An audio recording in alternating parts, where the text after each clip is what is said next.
There's nothing more humbling and inspiring and attractive than witnessing somebody be truly and uniquely exceptional. Except, of course, for their journeys. Maybe it's luck. Maybe it's genetics. Maybe it's work ethic. Scott and I wanted to see if we could discover what makes some of the universe's most incredible humans the successes they've become, and ultimately find out exactly how they became so good.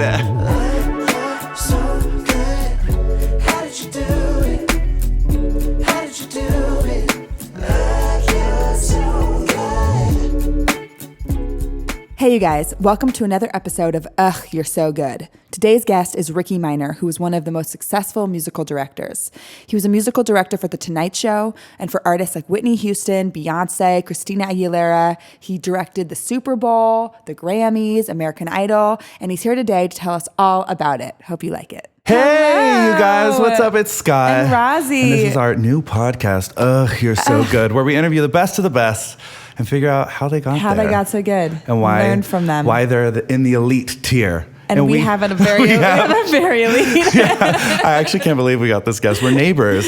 And Thank God you guys are neighbors. That really works for me. One of the best musicians on this earth. We have Rickey Minor here. One of maybe the most successful music directors on planet Earth, ladies and gentlemen. Welcome. What's up, y'all? What's up? It's my neighbor. It's my neighbor. We're so excited to have you. Thank you so much for doing this. Just as a musician, I have so many questions. I just want to know so much. Maybe we just start Should we say the accolades? We always forget this. Yes, let's do the accolades. We always forget this. Okay, go. Oh, music director for Whitney Houston, Christina Aguilera, Beyonce, the Oscars, the American Tonight Idol. Show, American Idol, yeah. Jay Leno for years. He's hired for everything because he can just learn something, arrange something in 2 seconds. And you guys have worked together. We have worked That's together. right. That's right. Say my name. My name. Yeah. Oh.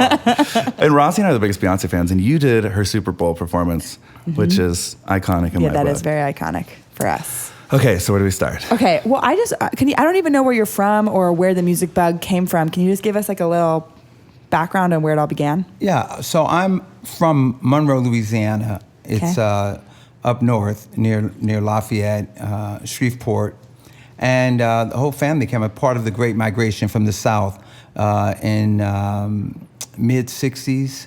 My grandmother moved out, came to visit her sister, and said, "Hey, this is where the family needs to be. I mean, there's a lot of opportunities here." Yeah. And she said, "Hey, I'm going to get a job out here." And she was a housekeeper for Steve McQueen, the actor. Wow. Oh, wow. And she took 3 buses to Malibu and every day and worked there. And they were so great to her. And she sent for an uncle, then another uncle, my aunt. And after about a year, the rest of us came out. My mom was 25, 5 kids. Oh my God. And so she and my stepfather came out, and How old were you? I was about 8 or 9. Okay. Okay. So you're the Yeah. oldest? No, next to the oldest. Okay. My sister's older. But we came out, and my mom went to school and became a nurse, and we grew up in the projects in Watts, right after the Watts riot. And it was a different environment because we lived on dirt roads back in Louisiana, and things were really a lot faster. But we adapted to that. But then the opportunities that were here, and we didn't know. I was a math kid. I loved math and I had a full scholarship to UCLA. Damn. And and math, computer science. So I wasn't a music major. I was a Brainiac. math. Oh, wow. But I was so we grew up in the projects, and all the kids wanted to be like the Jackson 5. at that Yeah. time. Right. So me and my little group of guys in the little project building that I was in, we started our group, and Choreo? we entered the talent contest at the gymnasium there, and we won. Oh my God. Wait, how old are you at this point? I'm probably about I'd say 10. Okay. So Okay. that bug baby, I was like, this is great. Yeah. We have $5 each, and the girls started noticing us. I was like, this is it. We love it. Like But anyway, I'm only 10. fast forward, we had our singing group that broke up, and so we all, my uncle said, you guys have to learn instruments, because he kind of took us on and took us to different auditions, and we started winning. He said, but you need something to separate yourself. So he took us to music lessons where we learned barbershop harmony. Oh, cool. So here are these kids from the projects doing the Jackson 5 stuff, but we would open with barbershop harmony. I love that. And so it was something different. So we started winning. We had a band. That band quit. They were high school students, and we were junior high. It was like, we graduated, and we're going to play jazz. We went through playing behind you guys. So I picked bass because I was singing Jermaine Jackson's part. Yeah. So I didn't want to lose my part. I knew all my parts already. So Makes sense. Yeah. So I said, okay, well, I'll play bass and we can continue. And you had never played before? You didn't? No. Oh, yeah. 14. 14 we started bass. 14 started playing bass, and the rest of it is just magic happening. Yeah, and you got good at bass really fast, or were you just like? I spent a year in front of the radio because then you couldn't afford records. So you sit in front of the radio and you wait for your favorite song to come on. And you try to learn it. So crazy about that. It's so romantic. But the thing that was great for me is that I played flute in the marching band so I could get out of going to gym, and so I could read. And then then it was concert band, and I played clarinet and bass clarinet in concert band. And then I started playing bass. And the choir director said, hey, they tell me you play bass. And I said, yeah. She said, well, come play with the choir. Then she said, come and play at my church. So I'm getting ear training, playing gospel music, reading, because I could already read, and that part. And then I started my band. So after that year, I had the composition books that you have, and I wrote every song that I learned. I'd write the title. Once I had like 100 songs, I called my uncle back up. I said, hey, I know 100 songs, and I'm going to start a band. Will you help me? You will help me manage us again? And he had come back from Vietnam. He worked at Rockwell, and it was just a kind of thing where he wanted to help me. And he helped manage the band. And then I graduated from high school at 17, quit the band, and decided I would focus on just getting better myself, because that's crazy when you put your life in someone else's hand. Totally. Yeah, definitely. Because we were great. We were making money. We had our own van. We had our own equipment. Yeah. My uncle showed us how to do the business part. And I watched that part of it, how to do budgets and how to spread that money. But then, those guys didn't realize we're not just cute kids anymore. We're not imitating Earth, Wind & Fire. We're going to be competing with them. So we really need to get serious about this. And so it was something that it just wasn't for them, and it wasn't. Yeah, I was going to ask, from the beginning, was it clear that you? I mean, I don't know. Maybe a lot of these kids you were playing with are also professional musicians, but was it clear that you were like more serious than everybody else? Like, did you stand out from the crew? I think that when we talk about, and we can move past this story because we could go a podcast on this and the whole thing. Getting to what that takes, because we all have gifts. I mean, many gifts, and you're great at a lot of things, but you have to decide where your energy is best suited, and don't be afraid to change your mind. I mean, I was a math student, and I love math, and that helped me with music because it's numbers, and then it helped me in the music director and administrative and producer side because I can whip a budget together like that. You bake a cake, I'll whip a budget together. And so it's that kind of thing where you have to recognize where your gifts lie and then work on those, and it's okay to change your mind, because a lot of people think, I want to be an actor or a musician or whatever. You want to be a politician, whatever it is. And then I have to do this. If it kills me, I got to do it. I know I have to do it. Yeah. And that's not a way to approach life to me. I mean, be able to flow and be in the moment. Flexible. Yeah, be in the moment, because otherwise you're there like, trying to make things happen. Like people say, I'm trying to make things happen, but that's not life. It's like us becoming accidental podcast superstars, millionaires. No, but going off that point,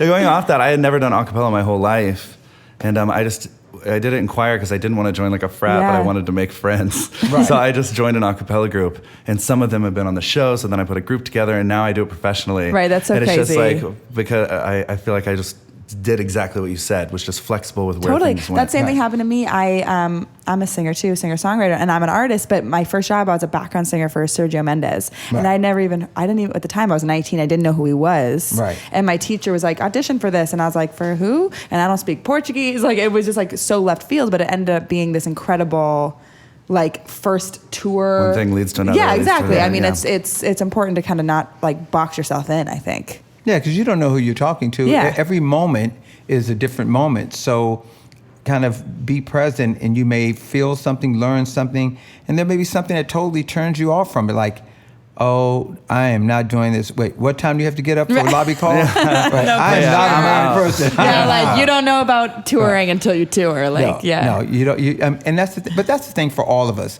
Like, you don't know what you don't know. Totally. And so I tell everyone says, well, how do you do this or that? And it's like, I know what I know, and there's everything else after that. So, Yeah. Yeah. Trust me, there's so much that I'll never, many lifetimes over, and I still won't know it all. For sure. You just won't, and that's okay. You got to be okay with that. Yeah, if you're at peace with that, it's a lot. Yeah. The anxiety goes away.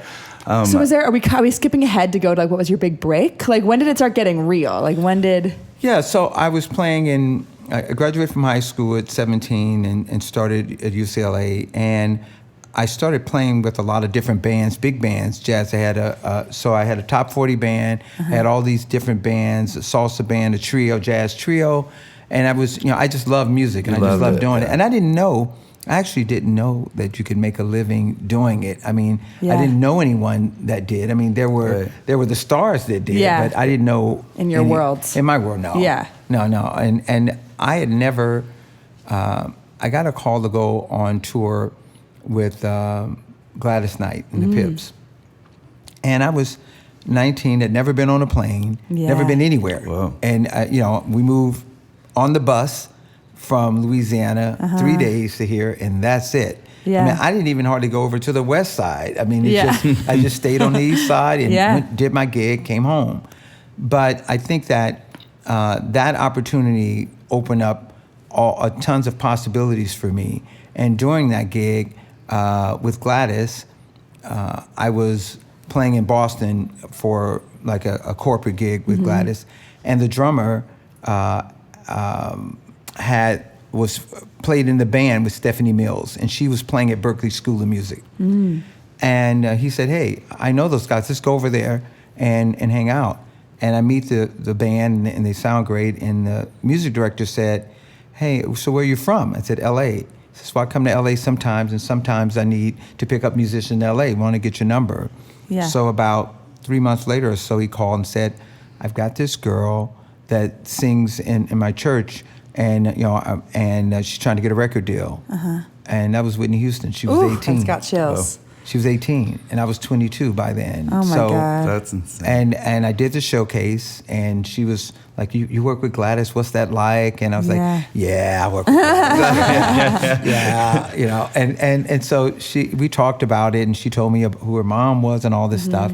And we rehearsed, and no one showed up to the showcase. Oh my No God. way. No, because it was at a time where it was groups. It was Earth, Wind and Fire, Shalimar, The Whispers. It was a Rolls Royce. It was bands, maybe with a front woman singing, maybe, but or it was a group, Supremes and all the Temptations, Four Tops, all these groups, and so they opened the door and looked in, and then they didn't even come in. They just like, who's this girl? Whoa. Yeah. That's So- insane So to think crazy. about. and so they passed on it, and I met Whitney, and I continued doing that. Then I did Dreamgirls, and I got a call after Dreamgirls was over. I worked with Lou Rawls for a couple of years, and Whitney was doing a record. And then when a record came out, they called and said, Whitney wanted to know, we want to know if you want to come. We're about to do her first world tour. She did a tour with Jeffrey Osborne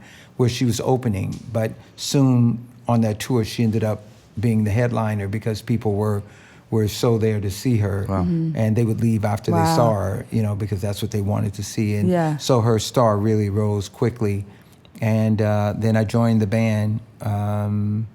I guess that was around 85. And you somewhere weren't around there. music director? I was playing bass. Yeah. And it must have been 86. 1986 was a tour. And we did that tour, the summer tour, and then the second record came out and it blew up again. So I went on the second tour. The first tour was 6 months. The second tour was about 18 months, like 87 through 89, you know, kind of world tour thing, 10 weeks out and 2 weeks home, and you guys know the deal. Yeah. And what was it like being on that tour? It was, I'll tell you, that a voice like that comes along once in a lifetime, and it really, you know, I have to pull myself away from it because once I start listening again, it really overwhelms me, you know, because that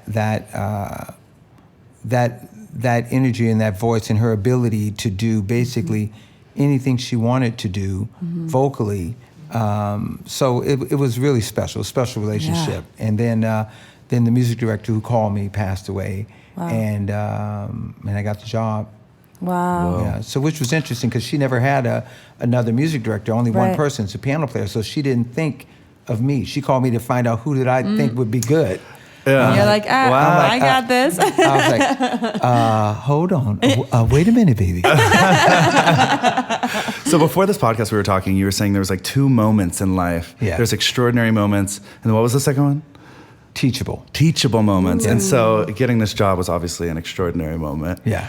And I was just wanting to explain what you meant by that. Because I stopped you before because I was like, save it for the podcast. Yeah, well, the thing is that we always want to put things in a box. Like this goes over here, this goes over here. And we want to label these times. Like, this is horrible. I hate this. I don't like this. And so the negative part of it becomes, and because something is challenging, difficult, hard, excruciating, tear-jerking, I mean, really pulls at your heartstrings, really your feelings are hurt or you're embarrassed, you know, and I'm having a bad day. There's no such thing as a bad day. There's not.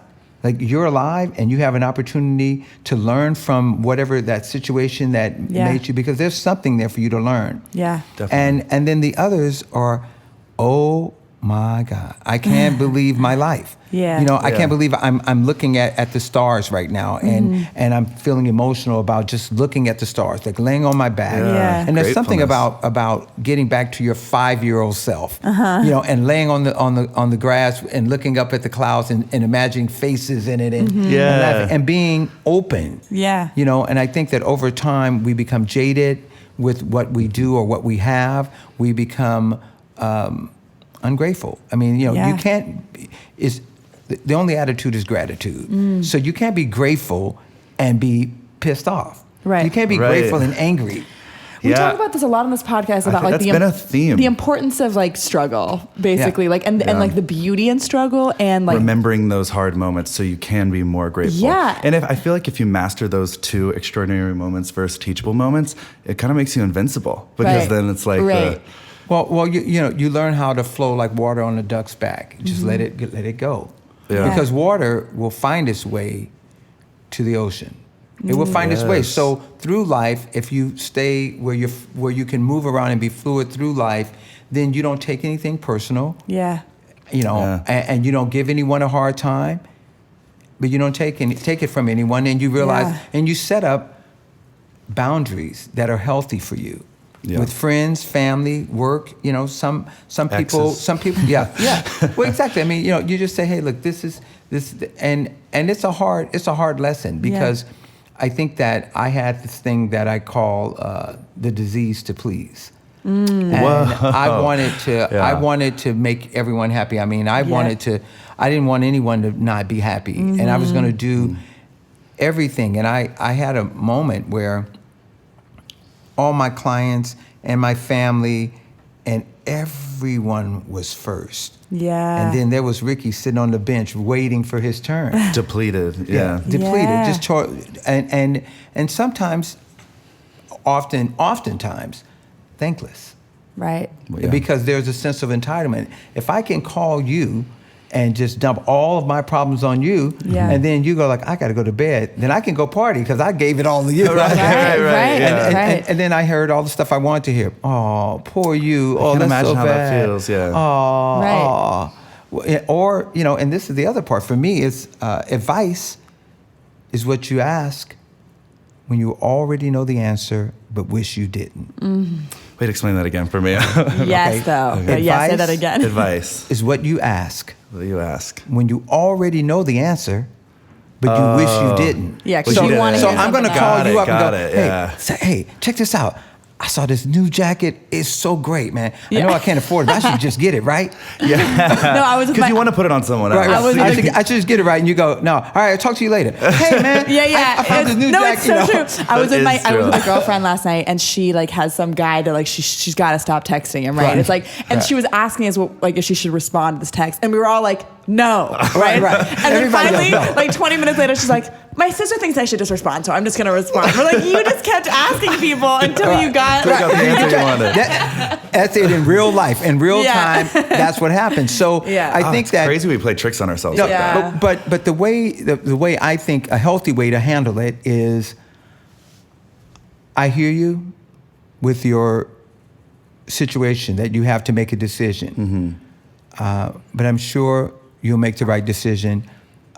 I believe in you, and I'm sure you'll make the right decision. Yeah, I'm definitely going to use that. Yeah, you just Yeah. give it back to them. They give it to you. Say, no, hold on, no, not here. Yeah. Right. It's great to start with "I hear you" too, because Yeah. I feel Yeah. like I hear that's you. the main thing people need to hear. It's like Yeah, I'm listening no, to you. No, Yeah. I hear you, but you have to understand what you're talking about is your problem. It's not mine. So I can't decide for you. Like Yeah. my Right. job is to make me happy, and if you're happy because I'm happy, good for you. Right. That's your job. You are your job. No one else is supposed to take care of you, Right. especially when you're talking about adults.